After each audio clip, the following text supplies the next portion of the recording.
Maraming tao ang nabubuhay na parang alipin ng oras, gigising sa umaga, tatakbo sa trabaho. Uuwi na pagod, matutulog at uulit muli bukas. Paulit-ulit ang siklo, ngunit sa kabila ng lahat ng pagod at sakripisyo, nananatili pa rin ang tanong sa puso. Bakit parang mailap pa rin ang mga pangarap? Bakit parang hindi dumarating ang tunay na pagbabago? Kaibigan, narito ang isang katotohanang madalas nating kalimutan. Ang mundo ay maingay, at kung palagi mong hinahabol ang lahat ng bagay sa labas, maliligaw ka lamang. Ang totoo, ang pag-abot ng pangarap ay hindi nakasalalay sa dami ng ginagawa mo o sa ingay ng mundo, kundi sa kakayahan mong magpukus sa sarili mo. Ang Stoic ay naniniwala na bago mo sakupin ang mundo, kailangan mo munang sakupin ang sarili mo. Bago mo baguhin ang takbo ng kapalaran, kailangan mo munang linisin at ayusin ang iyong kalooban. Kaya bago ka muling sumabak sa labanan ng buhay, huminto ka sandali at tanungin ang sarili mo. Nakikinig ka ba talaga sa iyong puso o nakikiayon ka lang sa takbo ng karamihan? Ang oras na ginugugol mo ngayon ay hindi na maibabalik kailanman. Ang araw na lumipas ay hindi mo na muling mahahawakan. Kaya ang pinakamahalagang tanong ay ito: saan mo talaga gustong dalhin ang buhay mo? Kung nais mong matupad ang mga pangarap mo, kailangan mong ihinto ang pagkalat ng iyong lakas sa mga bagay na walang saysay. Kailangang magpokus ka sa sarili mo at gawin ang mga hakbang na magbibigay sa iyo ng tunay na direksyon. Hindi ito tungkol sa mabilisang tagumpay, kundi sa disiplina, sa malinaw na pananaw, at sa lakas ng loob na unahin ang bagay na totoo at mahalaga.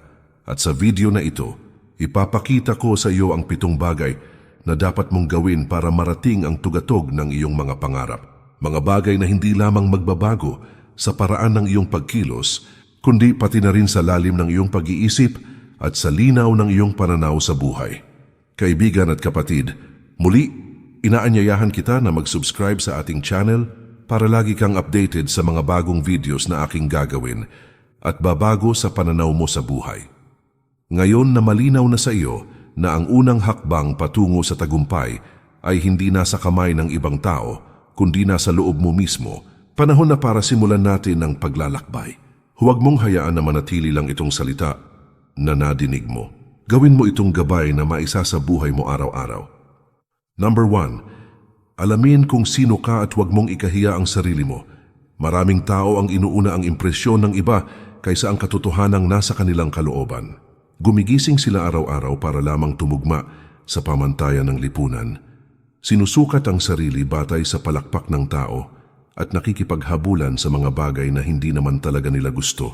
Ang resulta, unti-unti silang nauubos habang nananatiling hungkag ang puso. Kung nais mong makarating sa tunay na rurok ng tagumpay, kailangan mong umupo, manahimik at tanungin ang sarili, sino ba talaga ako? Ano ang mahalaga sa akin? Ano ang kaya kong isakripisyo? At ano ang hindi ko kailanman ipagpapalit? Sa Stoic na pananaw, ang isang tao na walang malinaw na pag-unawa sa sarili ay parang mandaragat na walang mapa. Kahit gaano pa kalakas ang kanyang bangka, kahit gaano kalawak ang dagat, palaging maliligaw at malulunod sa gitna ng unos. Kung hindi mo kilala ang sarili mo, madali kang magiging bihag ng mga opinyon ng iba. Isang salita lang ng kritiko, isang mapanlait na tingin, o isang hindi inaasahang pagkatalo agad kang mababasag.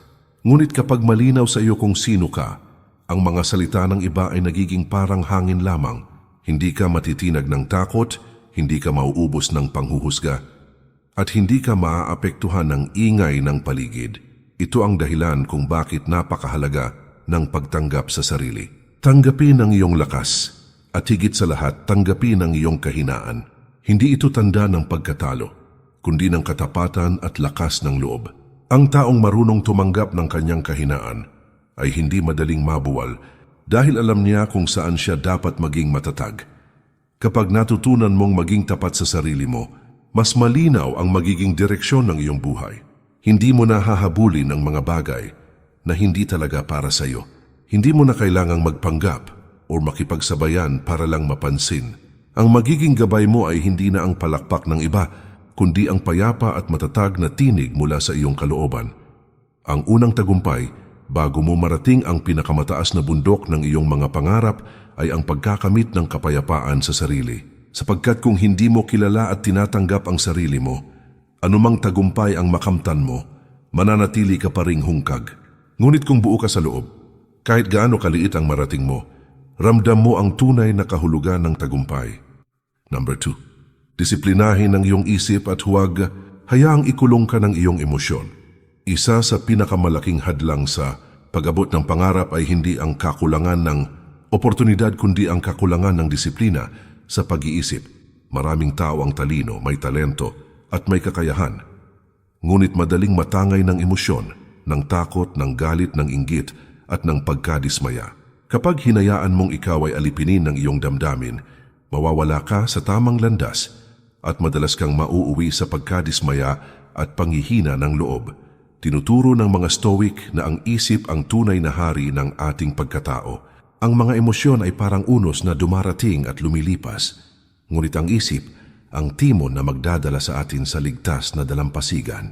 Kung hinahayaan mong kontrolin ka ng damdamin, nagiging parang bangkang walang timon ka sa dagat ng buhay. Walang direksyon, walang patutunguhan at laging naliligaw sa gitna ng kaguluhan. Ngunit kapag natutunan mong kontrolin ang isip, kahit gaano kalakas ang bagyo, kaya mong manatiling matatag at nakapirmi sa tamang landas, patuloy na sumusulong tungo sa iyong pangarap. Hindi ibig sabihin nito na dapat mong patayin o supilin ang damdamin mo. Ang ibig sabihin lamang ay huwag kang magpaalipin dito. Damhin mo ang lungkot ngunit huwag mong hayaang lamunin ka nito. Damhin mo ang takot ngunit huwag mong hayaan na ito ang pumigil sa iyong pag-usad. Damhin mo ang galit ngunit huwag mong hayaang masira nito ang malinaw mong pag-iisip. Ang taong may disiplina sa pag-iisip ay marunong kumilala ng kanyang nararamdaman, nauunawaan ang pinagmulan nito, at may kakayahang gamitin ito bilang gabay sa tamang aksyon, hindi bilang kadena na pumipigil sa kanya. Upang magtagumpay, kailangan mong patunayan sa sarili mo na hindi ikaw ang iyong emosyon, ikaw ang pumipili ng iyong kilos, ikaw ang humahawak ng manibela ng iyong buhay.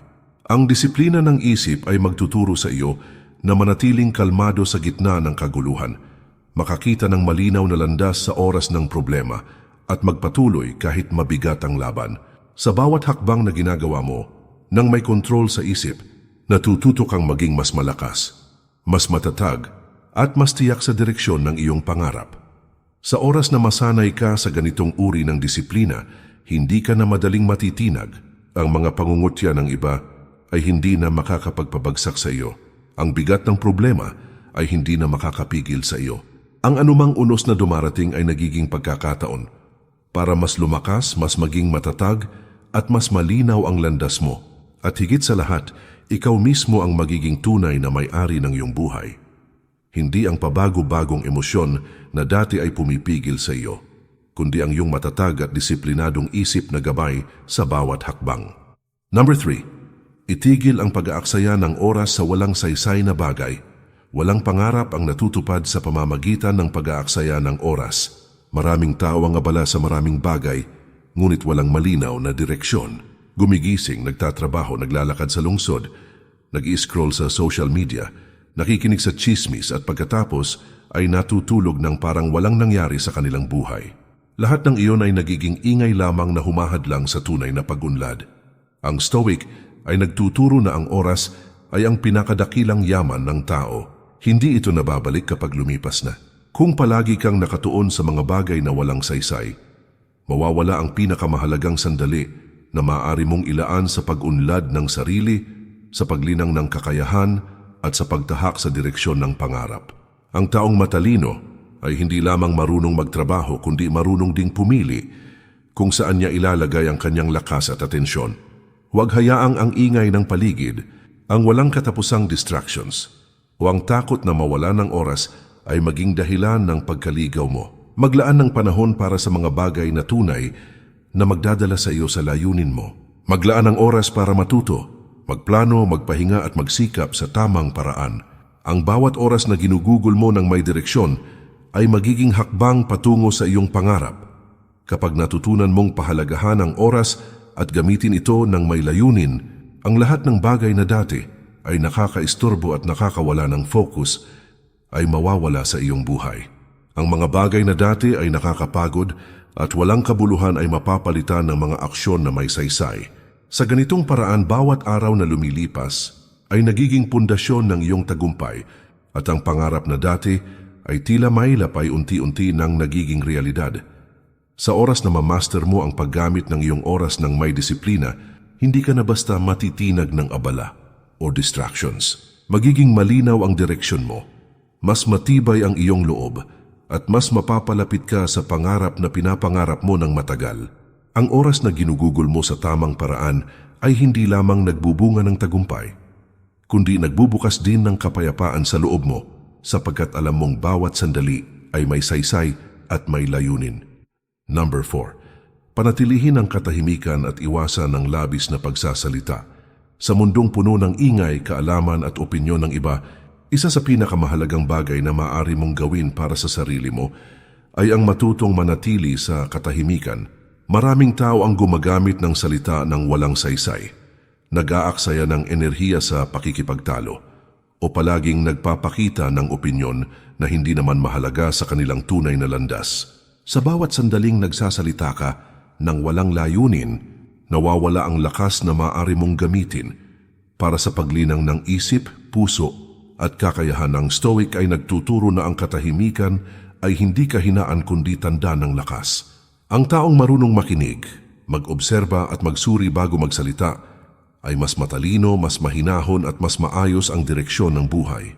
Sa katahimikan, natututo kang unawain ang sarili at ang mundo, natututo kang pumili ng tamang aksyon, at natututo kang patatagin ang puso laban sa kaguluhan ng paligid. Kapag napuno ang utak at puso ng walang saysay na salita, nagiging magulo ang isip at nawawala ang focus. Ngunit sa oras na natutunan mong panatilihin ang katahimikan, nagkakaroon ka ng kalinawan sa isip at kapayapaan sa kalooban. Hindi mo na rin hahayaan na ang opinyon ng iba ang magdikta sa iyo. Sa halip, ikaw ang gagabay sa sarili mo, nakabase sa matibay na prinsipyo at malinaw na layunin. Ang katahimikan ay nagbibigay din ng espasyo para sa malalim na pag-iisip at refleksyon. Dito mo masusuri ang bawat hakbang. Malalaman mo kung alin ang tunay na mahalaga at alin ang dapat bitawan. Sa katahimikan, natututo kang maging disiplinado hindi lamang sa salita kundi pati sa kilos. Ang bawat desisyon na gagawin mo ay magiging mas malinaw, mas maayos at mas kapaki-pakinabang para sa pag-abot ng pangarap. Sa huli, ang kapangyarihan ng katahimikan ay hindi lamang nasa pagpigil sa pagsasalita, kundi sa kakayahang magpokus sa sarili at sa tamang layunin. Kapag natutunan mo itong isabuhay, ang ingay ng mundo ay hindi na makakapigil sa iyo. Ang mga distractions, opinyon ng iba, at walang katapusang gulo ay magiging maliliit lamang na bagay sa tabi ng iyong determinasyon at disiplina. Sa katahimikan, naroon ang tunay na kalakasan at malinaw na direksyon patungo sa iyong pangarap. Number 5. Piliin ang tamang kasama at iwasan ang negatibong impluensya. Hindi mo maabot ang tunay na tagumpay kung palibutan mo ang sarili mo ng maling tao. Maraming tao ang hindi nakakaunlad dahil sa mga kasama na laging nagrereklamo, negatibo, o laging naghahadlang sa kanilang pag-unlad. Ang mga ito ay parang mabibigat na bato na ikinakabit sa iyong paa, nagpapabagal sa iyo at nagpapaalangan sa pag-abot ng pangarap. Tinuturo ng Stoic na ang mga tao sa paligid mo ay may malaking impluensya sa iyong isip at puso. Kung palaging negatibo ang iyong kapaligiran, hindi ka makakalaya sa duda at takot. Kung palaging walang disiplina at walang layunin ang kasama mo, madali kang mahuhulog sa parehong landas. Ngunit kapag pinili mo ang mga kasama na may positibong prinsipyo, disiplinado at may malinaw na layunin sa buhay, mas magiging matibay at malinaw ang iyong direksyon. Hindi ibig sabihin nito na kailangan mong iwasan ang lahat ng tao.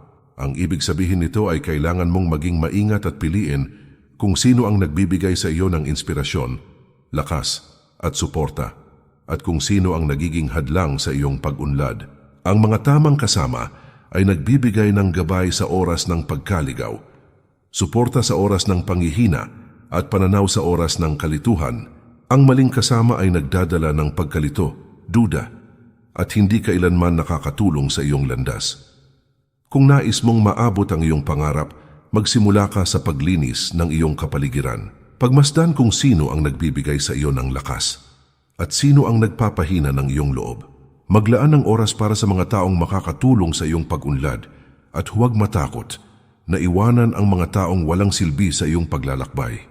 Sa oras na magagawa mo ito, mas magiging malinaw ang iyong landas, mas matatag ang iyong loob, at mas mabilis mong maaabot ang mga pangarap mo. Ang buhay ay maikli, at ang oras na ginugugol sa maling tao ay hindi na mababalik. Sa pamamagitan ng tamang pagpili ng kasama, binibigyan mo ang sarili mo ng kalayaan at lakas upang lumakas, magpatuloy at magtagumpay. Ang tunay na kapangyarihan ay hindi lamang nasa sariling disiplina, kundi pati na rin sa kapaligirang pumapaligid sa iyo. Number 6. Huwag matakot sa kabiguan at gamitin ito bilang guro. Maraming tao ang natatakot sa kabiguan, kaya palagi nilang inuuntog ang sarili sa kaginhawahan, iwasan ng panganib at huminto bago pa man magsimula. Ngunit ang Stoic ay nagtuturo na ang kabiguan ay hindi kaaway kundi guro. Ang bawat pagkadapa ay may dalang aral. At ang bawat pagkatalo ay may dalang gabay kung paano mas lalong maging matibay, mas maayos at mas mahusay. Kapag natutong tanggapin ang kabiguan bilang bahagi ng buhay, natututo kang umangkop, magbago, at mas mapalalim ang pangunawa sa sarili at sa mundo. Ang kabiguan ay nagbibigay ng pagkakataon na suriin ang sariling aksyon, kilalanin ang maling desisyon, at planuhin ang mas mahusay na hakbang sa hinaharap. Ang taong takot sa kabiguan ay nananatiling nakatigil, natatakot na sumubok at kadalasan ay inuubos lamang ang oras sa mga bagay na hindi nagdadala ng tunay na progreso. Samantalang ang taong marunong matuto mula rito ay patuloy na sumusulong, lumalakas, at mas nagiging handa sa anumang hamon na darating. Hindi mo kailangang ikahiya ang kabiguan. Hindi ito tanda ng kahinaan. Ito ay tanda na ikaw ay naglakas loob, nagpunyagi at nagbigay ng lahat ng makakaya mo. Sa halip na panghinaan ng loob, gamitin mo ito bilang gasolina upang mas pagbutihin ang sarili. Ang Stoic ay naniniwala na ang tunay na tagumpay ay nagmumula sa kakayahang bumangon sa bawat pagkakadapa at hindi sa pagiging perpekto o sa hindi pagkakamali. Ang kabiguan ay nagtuturo ng resiliency, nagbibigay ng kalinawan sa landas at humuhubog sa karakter mo sa paraang walang ibang karanasan ang makakagawa. Kapag natutunan mong yakapin ang kabiguan at gamitin ito bilang guro, nagiging mas malinaw ang direksyon mo. Ang takot ay nagiging lakas, ang pagkadapa ay nagiging aral, at ang bawat hamon ay nagiging hakbang patungo sa pangarap. Natututo kang suriin ang sarili, kilalanin ang kahinaan, at gamitin ito bilang pundasyon ng bagong lakas. Ang bawat pagkakamali ay hindi nakasawian, kundi pagkakataon upang mas lumalim ang pag-unawa mo sa sarili at sa mundong iyong ginagalawan. Sa ganitong paraan, walang bagyo ang makakapigil sa iyo. Walang unos ang makakapahina sa loob mo. Ang bawat pagkadapa ay nagiging hakbang na nagtuturo sa iyo kung paano mas tatag at mas matatag na lumakad sa buhay. At higit sa lahat, ikaw ay nagiging mas matatag, mas maayos at mas handa sa bawat hamon na darating sa landas mo. Ang bawat kabiguan ay nagiging guro, bawat aral ay nagiging yaman, at bawat hakbang ay mas naglalapit sa iyo sa pangarap na matagal mo nang minimithi. Number 7. Magpakatatag at magtiwala sa proseso ng buhay. Maraming tao ang nawawalan ng pag-asa kapag ang resulta ay hindi agad lumilitaw. Nais nila ng mabilis na tagumpay at agad na gantimpala. Kaya kapag hindi nila ito nakamtan, nawawalan sila ng lakas at determinasyon. Ngunit ang Stoic ay nagtuturo na ang buhay ay isang proseso at ang tagumpay ay bunga ng matiyagang paghahanda, disiplina at walang sawang pagsusumikap. Ang tiwala sa proseso ng buhay ay nangangahulugang pagtanggap sa katotohanan na hindi lahat ay mangyayari sa oras na gusto mo. Ang bawat hakbang, bawat pagkakamali, bawat hamon at bawat kabiguan ay bahagi ng landas na kailangan mong tahakin. Ang pagkakaroon ng tiwala ay hindi nangangahulugang pagiging passive. Ito ay nangangahulugang gumagawa ka ng buong puso, nag-aayos ng sarili at alam mo na darating ang bunga sa tamang panahon. Kapag pinipilit mong madaliin ang proseso, madalas kang mapagod, masiraan ng loob at mawala ng direksyon. Ngunit kapag nagtiwala ka, natututo kang magpakatatag sa bawat hamon, natututo kang makita ang aral sa bawat karanasan at ang halaga ng bawat pagsubok. Ang tiwala sa proseso ay nagbibigay sa iyo ng kapayapaan sa loob. Kahit na sa harap ng mga pagkatalo, dahil alam mo na ang bawat hakbang ay may dahilan at may saysay. Ang taong matatag at may tiwala sa proseso ay hindi basta natitinag ng mga kabiguan, hindi natatakot sa paghihirap, at hindi nagmamadali sa landas.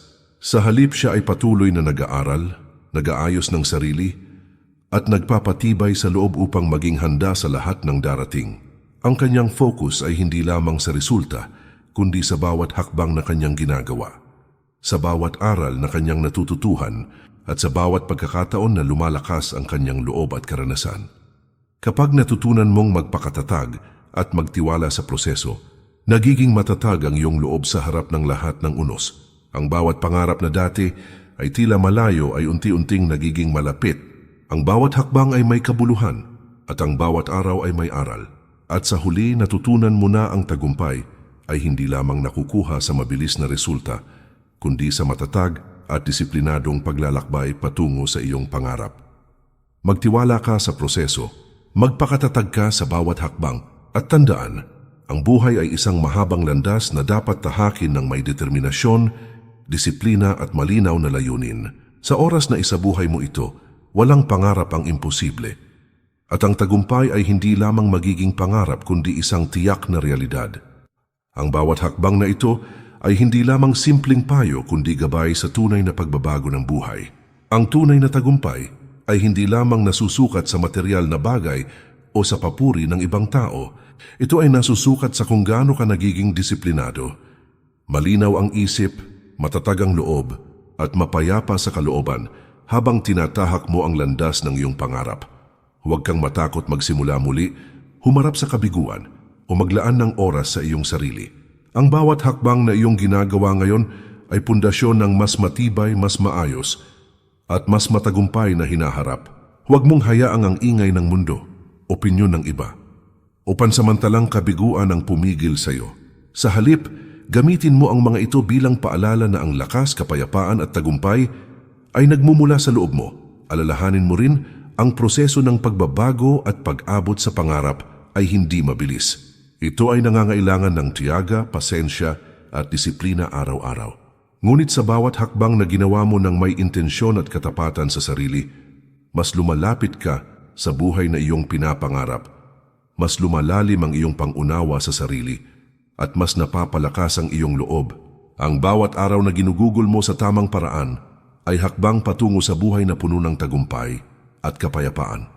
Kaibigan at kapatid, muli, inaanyayahan kita na mag-subscribe sa ating channel para lagi kang updated sa mga bagong videos na aking gagawin at babago sa pananaw mo sa buhay. Huwag kalimutan, ang tunay na lakas ay nasa iyong disiplina, katahimikan at kakayahang mamahala sa sarili. Panatilihin mo ang landas, pahalagahan ang bawat hakbang, at huwag kang matatakot lumaban para sa buhay na matagal mo nang pinapangarap. Ang kapangyarihan upang mabago ang iyong mundo ay nasa loob mo. At sa bawat hakbang na ginagawa mo ngayon, unti-unti mong binubuo ang buhay na iyong minimithi. Maraming salamat po. Mag-ingat po tayo palagi at kay Lord palagi ang papuri.